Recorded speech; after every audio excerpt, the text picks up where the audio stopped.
Bonjour, soyez la bienvenue. Ici, nous allons voir quelques opérations sur les fractions. Maintenant, lorsque nous avons ici A un nombre réel et B aussi un nombre réel, soit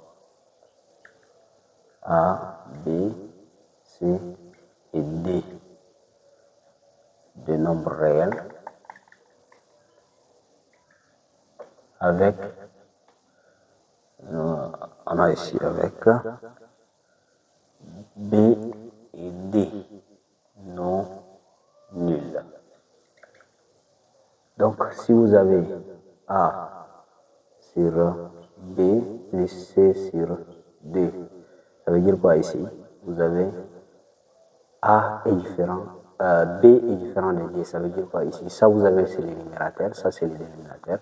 Et lorsque vous voyez les dénominateurs sont différents, vous allez procéder de cette manière. A fois D plus C fois B, le tout sur D fois D. Exemple qu'on peut prendre à l'appui là.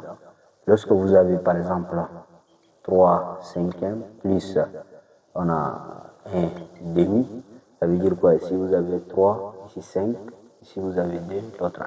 Donc vous voyez le dénominateur c'est différent. Donc ce que vous allez faire c'est quoi? Vous allez tout simplement prendre 3 multiplié par 2 plus 1 multiplié par 5, le tout sur 5 fois 2. Ça veut dire quoi? Vous faites ça fois ça, plus ça fois ça fois ça, plus ça fois ça, le tout sur ça fois ça.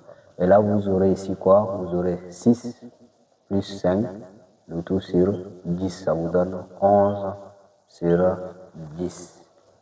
Vous voyez avec moi, n'est-ce pas? Si par exemple, vous avez A fois C, le tout sur B fois C. Vous voyez avec moi?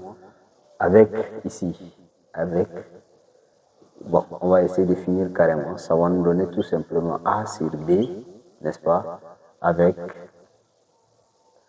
ici C différent de 0. Parce que C, cette fois-ci, est au dénominateur. C différent de 0. Ça veut dire quoi ici? Lorsque vous avez 6 sur 4, ça veut dire quoi? Vous pouvez l'écrire autrement. Ça vous donne quoi ici? On prend exemple. Donc ça, le 6, ça vous donne 3 fois D. Et le 4, ça vous donne 2 fois D. Ça veut dire quoi ici? Vous avez déjà A et B, et là C et C. Donc ça veut dire C, C partout. Donc vous pouvez les simplifier. Vous aurez ici 3 demi. Ça veut dire le 6 quart là, ce n'est rien autre que le 3 demi aussi. C'est ça. Lorsque vous avez, par exemple, ici, vous avez A sur B fois C sur D. Là, ce que vous allez faire, c'est quoi? Quand il s'agit de la multiplication, vous allez tout simplement faire la multiplication entre les numérateurs et la multiplication entre les dénominateurs. On prend exemple. On prend notre exemple ici, là. 3 cinquièmes fois 1 demi. Lorsque vous avez ça déjà, c'est-à-dire lorsque vous avez des fractions à multiplier, là, vous allez multiplier les numérateurs entre eux. Vous aurez ça. Le tout sur le dénominateur aussi, vous les multipliez entre eux. Vous aurez ici tout simplement 3 sur 10. Est-ce que vous êtes avec moi? On continue. Lorsque vous avez, par exemple, le cas de la division, lorsque vous avez A sur B, le tout sur C sur D, ça veut dire que vous avez une fraction divisée par une autre fraction. Ça, vous allez l'écrire tout simplement A sur B fois D sur C. Avec notre C là, bien évidemment différent de 0. Ça veut dire quoi ici? Vous prenez la fraction qui se trouve au numérateur, vous la multipliez par l'inverse de ce qui est au dénominateur. Quand on parle de l'inverse d'une fraction là, vous allez inverser. Le numérateur devient le dénominateur et le dénominateur redevient le numérateur. Vous voyez à peu près? Donc c'est ça. On prend la fraction qui se trouve au numérateur là et on multiplie par l'inverse de celle qui se trouve au dénominateur. Exemple.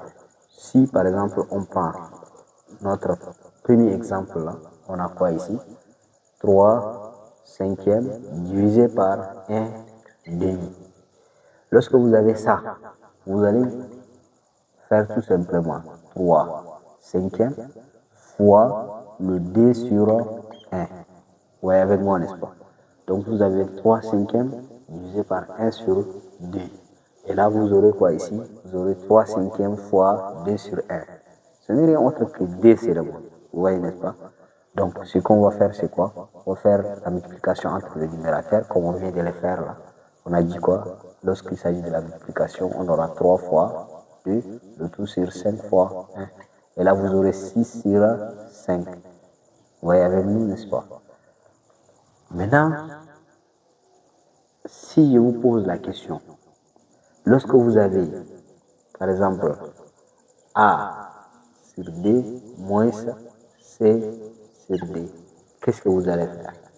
Laissez-nous ça en commentaire. Merci de nous avoir suivis et à très bientôt pour une nouvelle vidéo.